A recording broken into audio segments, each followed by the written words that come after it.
Imagine stepping into a world away from home, into the dense, humid jungles of Vietnam. For hundreds of thousands of young soldiers, this wasn't a movie, it was their reality. Today, we're not just looking at the dates and battle plans of the Vietnam War. We're looking through the eyes of the men who were there.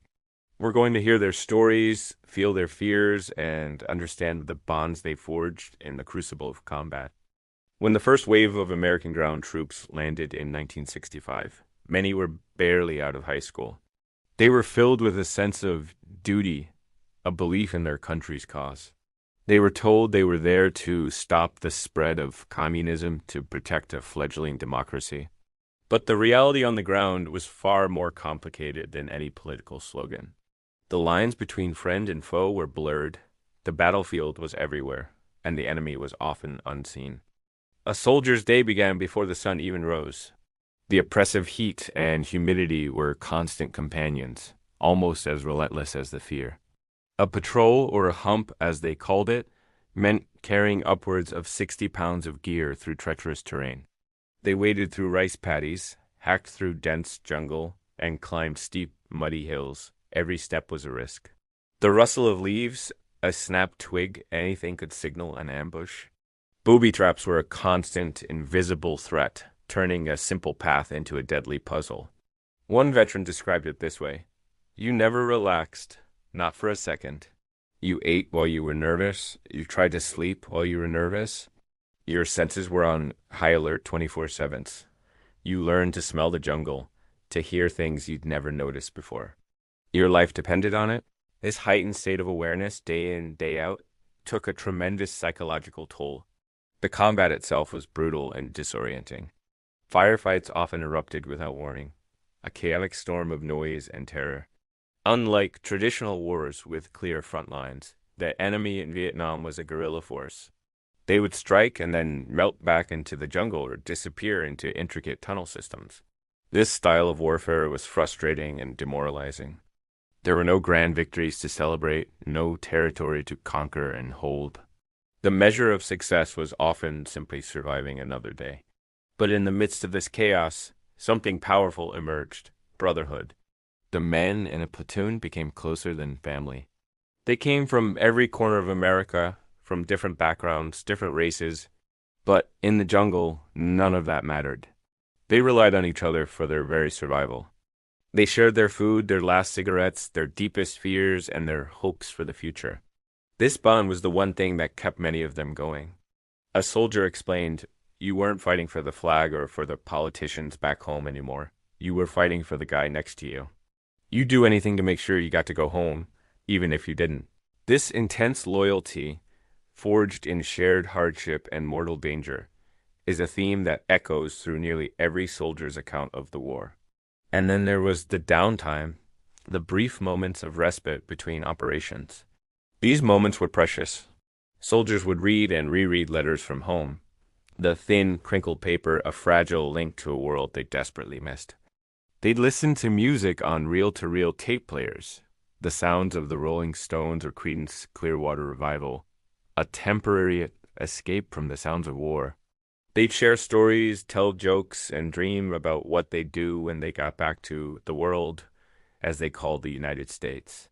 They'd talk about cold beer, fast cars, and the girls they left behind. These small moments of normalcy were a vital lifeline. The interaction with the Vietnamese people added another layer of complexity. Soldiers were often unsure who they could trust. The same villager who smiled and sold them a soda during the day could be a Viet Cong sympathizer by night. This constant uncertainty bred suspicion and fear. Yet, there were also moments of genuine human connection. Soldiers would share their rations with hungry children or receive kindness from families caught in the crossfire. These encounters painted a much more nuanced picture than the simple us versus them narrative. They were a reminder that on all sides of the conflict, there were ordinary people just trying to survive. For many, the R&R, rest and recuperation, was a surreal experience. One day they were in the deadly jungle, and the next they were on a beach in Thailand or a bustling street in Hong Kong. It was a jarring transition, a brief, dizzying return to a world of comfort and safety that made going back to the war zone even harder. It was a taste of the life they had lost, a life they weren't sure they'd ever get back. The end of a soldier's tour, which was typically 1 year, was a day they counted down to with obsessive precision. They were called short timers, and as their departure date neared, they became increasingly cautious, terrified of a last-minute tragedy. The flight home was a moment of overwhelming relief and disbelief. They had made it. They had survived. But returning home was not the happy ending they had dreamed of. America was a nation divided by the war. Instead of parades and a hero's welcome, many veterans were met with indifference, or worse, open hostility. They were called names, blamed for a war they didn't start. They were told to trade their uniforms for civilian clothes to avoid confrontation. This rejection was a deep and painful wound. They had endured the unimaginable, only to come home and feel like outcasts in their own country. The psychological scars of Vietnam ran deep.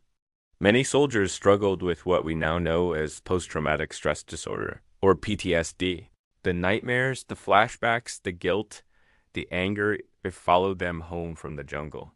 They struggled to reconnect with their families, to hold down jobs, to find their place in a society that didn't understand what they had been through.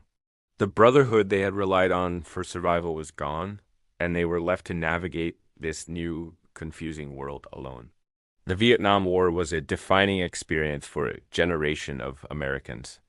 Looking at it through the eyes of the soldiers who fought it reveals a story not of politics or strategy, but of human endurance, courage, and sacrifice. It is a story of the incredible bonds formed in the worst of circumstances and the profound challenges of coming home.